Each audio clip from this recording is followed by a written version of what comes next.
안녕하십니까. 예, 박종진의 부동산 클래스. 오늘은 또 우리 지역 분들이 전달해서 내가 지금 굉장히 부담이 100배일 건데.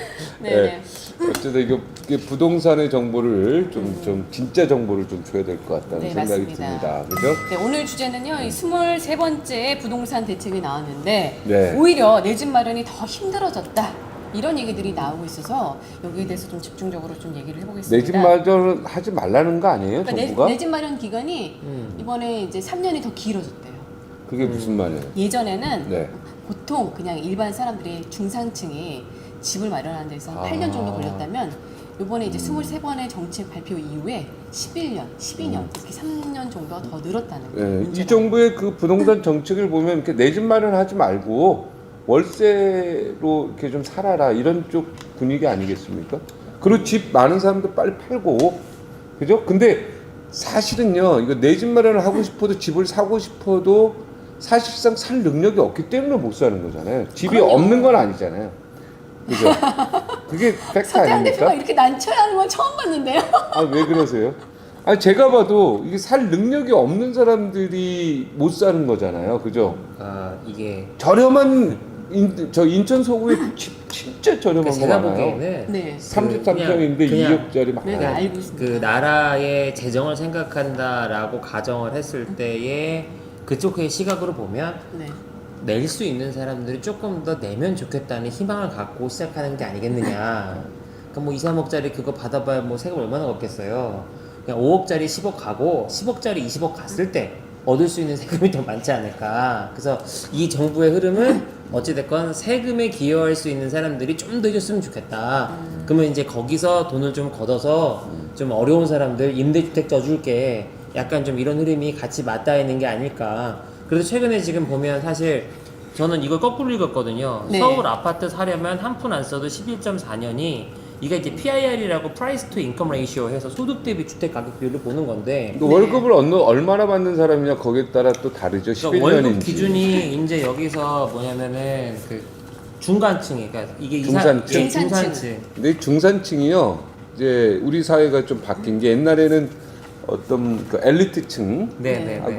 중산층, 이 상류층하고의 차이가 그렇게 크지 않았다 그래요. 예, 근데 예. 지금은 네, 중산층이 오히려 하층하고 가깝고. 더 가까워졌어요. 그래서 상층하고는 너무 네, 상층하고는 확 벌어져가지고 네. 오히려 중산층이 이제는 서민층이 돼가고 있다 이렇게 봅니다. 그게- 양극화가 더 심해지고 그러니까 왜 네. 그러냐면 지금 있는 그 상황 안에서 결국 강력한 부동산 정책이라고 하는 게 두 가지잖아요. 그러니까 첫 번째가 어찌됐건 징벌적 과세, 네. 세금 더 많이 내라. 있는 사람들 내요. 뭐 얼마 된다고 그렇지 않겠습니까? 중산층이 근데 어려운 그 거죠. 중간에 있는 사람들 최근에 이제 쉽게 얘기하면 땅값은 올랐는데 현금 흐름이 없으신 분들, 종부세 1억 이상 내야 되는데 수입이 없는 분들, 이제 이런 분들이 정리가 내려가야 지금 상황이 되는 거고, 그 다음에 실질적으로 이 세금 말고 더 어려워진 게 뭐예요? 대출. 그렇죠. 근데 대출도 부자들은 들어가서. 사실 자기 자본 비율 줄이려고 대출을 받으려고 해도 한도 크게 금리 낮게 받았던 거 아니면 그냥 현금으로 사면 돼요. 나도 현금으로 사고 싶다. 그래서 이번에 지금 법인이 던진 물건들 한 90%가 다 현금 부자들이 그냥 가져갔어요. 그 요는 뭐냐면 지금 있는 부동산 규제 정책이라는 흐름이 그 중간에서 레버리지로 어떻게 해보려고 했던 사람들, 나 같은 사람들. 뭐 중산층. 아니 그렇게 하면 또 그렇지. 네, 아무튼 네. 하여튼 뭐 네. 하여튼 그래서 요는 뭐냐면 내 집 마련하기 더 힘들어졌다라기보다는 세금을 좀 더 낼 수 있는 사람들을 확실히 구분해 줬다. 그리고 중간에 있는 사람들은 그냥 임대주택으로 가는 게 좋겠다. 그러니까 하여튼 지금 중산층, 중간에 껴있는 샌드위치 그 세력들이 굉장히 힘들어지는 여러 가지 정책들인데 그 네. 대표적인 게 이제 윤희정 씨, 네. 윤아나 같은 경우가 저분은 좀 그런 중간에 거죠. 껴있다고 하긴 좀 그렇고요. 제가 볼 때는 중간에 껴 있습니다. 껴 있어요. 네, 그리고 네. 이제 하층으로 가고 있습니다. 지금, 지금 맞아요. 제가 볼 때는 아 무슨 옷이 말씀이에요? 좀 많이 달라지고 있어요. 옷을 봐봐. 아니, 이 옷이 드레스 옷이 입고 지금- 다니는데 지금 무슨 얘기예요? 이게 지금 아유. 천이 부족해서 이거 네. 더 이상 하는. 지금 뭔가 미용실도 좀 뭔가 이렇게 덜 좀 가는 것 같고 오늘 여러 가지로. 오늘 훌장착하셨는데. 아닙니다. 의상도 정지석 때문에 그 사이 이거 뭐 하나 뭐 다셨잖아요. 이거 아유. 뭐 마그네슘인가 뭐 그거 있잖아요. 건강팔찌 아니에요? 금 아니에요? 그거예요. 아니 금 아니에요. 도금이에요? 네, 도금. 건강한 의미가 게르마늄 없어요. 그런 거 네, 아니에요? 게르마늄 뭐. 건강팔찌. 아. 이런 거. 하여튼 요는 의미가 없는 뭐냐면 거예요. 옳지 않습니다.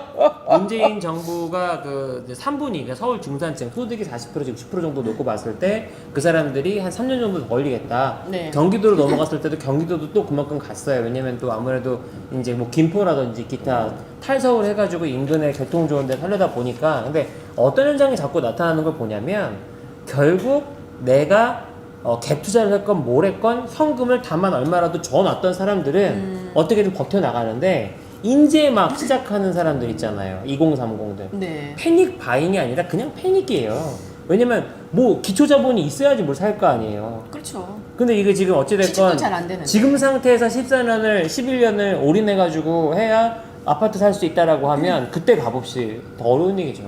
아니 그러니까 이게 살 수 없다. 뭐 이렇게 얘기할 수 있어요. 그죠? 그냥 그 거의 살기 힘들다. 11년 동안 한 푼도 안 모아야 되는데 안 쓰고. 사실은 월급쟁이 생활 오래 했지만 네. 그달 버는 거 그달 안에 빚 안 지고 쓰는 것도 굉장히 대단한 힘들어요. 아유, 어렵죠. 저희는 그런데- 그래서 아나운서 맨 처음에 입사했을 때 월급이 많지 않으니까 대부분 애들이 마통. 마이너스 그쵸? 마통. 마통 5천. 그리고 여기는 이제 부모님이 그 하루에 5,000원씩 줬거든요. 그거하고 월급 저금하고 5,000원. 이렇게 한 거지. 그렇죠. 5,000원. 예, 이거 저는 진짜 그 5,000원이 없었기 때문에 저금을 못했어요. 마이너스 그래서, 400. 집을 마련하는 게 굉장히 우리 이혼 아나보다 한참 늦었죠. 네. 10년 정도 더 늦었는데 제가 볼 때는 이 대출 중단, 금융권에 어떻게 보면 옥을 재면서 네네. 옥죄기가 결국은 가장 피해를 보는 게 중산층이에요. 맞죠. 그렇죠. 이거 엘리트층은요, 이거 뭐 현금 많아요, 그죠? 현금 그 많죠. 정도는 뭐. 네, 뭐 이거 뭐 아유. 대출 그리고 자. 종부세 이런 거 신경 안 써요. 근데 예. 중산층이죠, 핵심은. 이게 완전히 타격을 가하는 게 중산층이고 결국은 중산층이 하층으로 떨어지는 부동산 정책이다. 저는 이런 이렇게 규정을 좀 하고 싶습니다. 이 근데 문재인 어쨌든 정부의 간에요. 부동산 정책에 대해서는 중산층을 떨어뜨리는 정책이다. 네. 어쨌든 정책은 그렇다고 쳐도 네. 중요한 거는 우리가 이제 특히 시청자분들 보시는 분들 같은 경우에는 그러면 아직 나는 그래도 집을 조금 어느 정도 빨리 하고 싶은데 그러한 좀 자, 지원이 오늘은 있을까? 그래서 제가 좀 짚어드리려고 네. 나름 좀 시장 조사를 조금 하고 왔는데요. 네네네. 어딜까요? 2023년에 네. 네. 송파 오금동에서 네. 양평 양서면으로 네. 고속도로가 뚫립니다. 이른바 송파 양평 고속도로. 아, 또 양평 얘기가 나오는. 양평 네. 오금동에서 양평으로 그래서 깜짝 놀랐어요. 송파에서 네. 양평으로 15분 거리가 돼요. 그래요? 고속도로로. 그러면 어디가 올라가는 거야? 양평에 올라가는 거야? 송파가 올라가는 거야? 둘 다 올라가겠죠. 둘다 올라가나요? 양평이 근데 올라가죠. 송파는 거의 많이 올랐습니다. 송파는 많이 이게. 올라 있으니까 양평이 아직도 평당 100만 원짜리 땅이 많아요. 150만 원짜리도 많고 비싸봐야 2, 300이에요. 양평에요. 네네. 그 전원주택들 네네. 엄청 매물 나왔다는 소리를 들었습니다. 제가 어떻게 파셨어요? 반반이에요. 아, 못 팔았어요. 많이 나왔죠. 네, 저는 그냥 견디려고요. 전원주택 갖고 2023년까지. 전원주택 많이 나왔대죠, 매물. 아니 근데 생각보다 또 쓸만한 건 별로 없어요. 그래요? 근데 재밌는 게 뭐냐면 양평 같은 경우도 용문역이라고 있어요. 용문역 그 용문사 가는 거기에 이번에 또 우미인가? 하여튼 그 아파트 대단지가 또 하나 들어와요. 거기 앞에 코아로라고 용문 코아로도 분양 완판 쳤었고 그 양평에 지금 아파트 단지들이 들어가는 게 몇 개가 있습니다. 그게 무슨 얘기를 해드리고 싶은 거냐면 그쪽에 들어가는 아파트들이 상대적으로 좀 그래도 저렴해요. 근데 양평은 거기도 양극하거든요. 별장은 2, 30억, 3, 40억짜리도 많고요. 네. 그게요, 10억 미만으로 다 떨어졌대요. 3, 40억짜리. 하여튼 뭐 저는 어쨌든 실수요자들 위주로 보니까 거기 사시는 분한테 내가 2억대, 인터뷰를 해봤는데 3억대, 4억대, 조금 5억대까지 아직까지도 우리가 접근할 수 있는 게 많이 있어요. 그래서 저는 뭐냐면 젊은 분들한테 짚어드리고 싶은 게 어찌됐든 KTX 라인, 그 다음에 그 우리 고속도로 뚫리는 그 전후의 라인, 그렇게 해서 서울로 출퇴근이 어찌됐건 4, 50분 이내가 가능한 지역에 아직도 내가 3, 4억 갖고 아파트건 아니면 저기 주택이건 접근할 수 있는 데들이 있더라. 그럼 양평만 그렇겠느냐 이 말이에요. 근데 지금 인천 서구, 인천 서구. 인천 서구 공항 서울 너무 철도로 중앙철도로 일곱 네. 정거장인데 이거는 고감역까지. 제가 이제 그냥 주부로서의 팁인데 출근하는 데가 어디냐에 다른데 강남이나 잠실은 강남에 양평이 출근하는 사람들이 훨씬 낫고 많고 여의도 이쪽은 많지가 신촌은 저쪽이 낫고 그쵸. 여의도 신촌은 저기 인천 서구가 낫죠. 인천 서구가 네, 낮고 네. 근데 강남에 출퇴근하기에는 좀 먼 게 그래서 차라리 강남 쪽은 아예 성파, 양평, 하남 이쪽이 더 매력적인 것 같고 그래서 지금 하남이 엄청 올랐잖아요. 그러니까요. 하남이 엄청 올랐고 이번에 3기 신도시도 어찌됐건 하남, 그 남양주 쪽에 인근 계속 되잖아요. 네. 그러니까 이 흐름을 보고 실거주들은 제가 봤을 때 제가 왜 말씀드리냐 대출 비율이 달라요. 양평은 대출이 70% 이상 나오더라고요. 아, 그래요? 양평은. 예.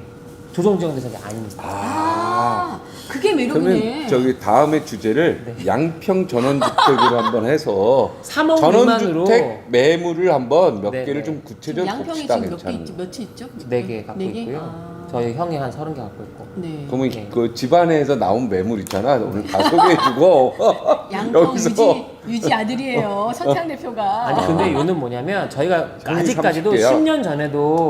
10년 전에도 100만 원이었고 네. 지금도 한 100, 20만 원밖에 안 해요. 그러니까 양평 나는 굉장히 집가 비싼 줄 상승이 아는데. 서종은 비싸요.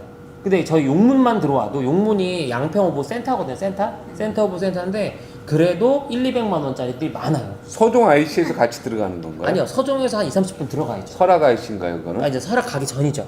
그러니까 양평의 용문 정도가 되면 거기가 이제 아파트들 인근에 또 들어오기 시작하고 그럼 어디로 가야 되네? 그거는 서울에서 갈 때. 서울에서 갈 때는 그냥 88 타고 쭉 가시면 팔당 지나가지고 넘어가시면 네. 양평 지나서 이제 용문이 나오죠. 아, 국수 뭐. 예, 국수 지나서 넘어서 지나 옥천 지나. 근데 이게 옥천 냉면을 지나서. 네네네. 아, 그 2023년이면 뭐 이제 사실 거의 2년 2년 정도 넘었잖아요. 남았잖아요. 근데 제가 주목하는 건 뭐냐면 용문역에도 역세권이 있는데 여긴 평당 4,500이거든요. 비싸봐야 6, 700. 그러니까 얘는 뭐냐면 이 인근에 아파트 단지들이 많이 들어오는데 대출이 70% 가까이 나올 수 있는 이제 조정 지역이 아니니까 조정 대상 지역이 아니니까 한번 내가 지금 나 집 어떻게 구해야 돼 한다면 검토해 볼 수도 있지 않겠냐. 네, 벌써 32명이. 네. 보시고 계십니다. 지금 일단은 뭐 틈새 시장으로는 어찌됐건 틈새 지금- 시장으로는 그러니까 네. 저 자꾸 이거 집 어떻게 사야 돼 하니까 하는 말인데 사실 근데 3억도요 70% 대출 받는다고 해도 9천은 있어야 되거든요. 그럼 9천을 내가 모아야 될 거 아니에요 종잣돈으로. 그렇죠. 9천은 어떻게든 뭐 빌리든 모으든 해야죠. 아버님한테 가서 죄송합니다. 그리고 제가 알기로 5천만 원까지인가는 자녀가 네. 그 상속세를 그러니까 여기도 안 내는 걸로 알고 있는데. 5천 받고요. 그다음에 결혼해서 애 좀 낳고 애 다자녀 또 한 3명 이상 낳고 뭐 이런 식으로 이렇게 해서 양평으로 가면 그러니까 양쪽 부모한테 5천씩 받으면 1억은 되니까. 그 양쪽 부모에서 9천을 안 줄 수도 있어요. 그렇죠. 부모님 또 안 계시는 분도 계시고. 부인 어머님께서 야, 네 결혼하려는 남자는 전세 보증금도 안 모아놨대? 결혼은 안 되겠구나. 근데 뭐 어찌됐건 지금 오늘 결론은 23번의 부동산 대책 끝에 어찌됐건 서울에서 내 집 마련하는 게 평균 3년 가까이 더 늘어나서 11년 정도 걸리게 됐다라는 얘기예요. 그 얘기인 즉슨 이번에 부동산 정책을 통해서 정부는 돈을 벌 것이다. 수고하셨습니다. 정부. 얘기죠. 이게 무슨 말인지 좀 못 알아듣겠는데. 그러니까 이번 부동산 정책으로 정부가 돈을 벌었다고요? 예, 왜냐면 아파트 값이 올라갔으니까 세금을 더 거둘 수 세금을 많이 있잖아요. 거두니까. 아, 재산세를? 예. 정부는 흥행했어요. 네. 아, 이게 아파트 값이 더 올라갔다? 네. 많이 올라갔죠, 이번에? 그러니까 세금을 더 거둘 수 있잖아요. 그러네요. 양도세도 재산세는. 걷고 세금도 걷고 재산세도 걷고 세금 못 내는 사람도 세금 체납자도 많으니까. 이제 공매 쳐가지고 또 이제 경매해서 또 그런 돈 사람은 벌고 어떻게 보면 또 연체료를 또 거둘 수 있겠네. 그렇죠. 1년 동안 가만히 놔둬요. 왜? 연체료가 사채 엄청나요. 연체보다 훨씬 비싸요. 그거 아시죠? 알죠. 저 지금 종소세. 네. 얼마 전에 며칠 전에 눈물을 흘리면서 냈습니다. 야, 낸 게 어디예요? 못 낸 사람. 이번에 누구 카드로. 후보 보니까 카드로 12개월 했어요. 아니 이거 누구 뭐 후보 보니까 뭐 어디 후보님 자기는 세금 안 낸 적 없다 그러더니 세금 못 낸 게 3번이나 있더만. 저는 세금은 꼬박꼬박 냈어요. 세금 쉽지 않아요. 저도 체납한 적은 한 번도 근데 없습니다. 카드로 난. 12개월까지 돼서 냈습니다. 그게 카드로 12개월 될 만한 사이즈면 괜찮은데 네. 그 이상이 넘어가면 그냥 사업하는 사람들은 적당히 무고 가죠. 제 마음에. 딴에는 되게 좀 그 사이즈가 컸어요. 이번에 또 엄청 종부세 큰 나오실 거구나. 거 아니에요? 그러니까 종부세. 종부세도 나오지 소득세도 나오지 거기다가 또 주식도 하니까 저도 겨우 재산세 다 냈는데, 또 갑자기 종부세 좀 지켜봐야죠. 자, 네. 하여튼 지금 이제 내 집 마련이 더 힘들어졌다는 게 부동산 가격 더 올라갔고, 그죠? 네. 세금은 더 올라갔고, 대출도 종부세 안 더 올라갔고, 네. 공시지가 더 올라갔으니까 당연히 네. 세금 굉장히 이제 많이 늘어났습니다. 근데 이제 네.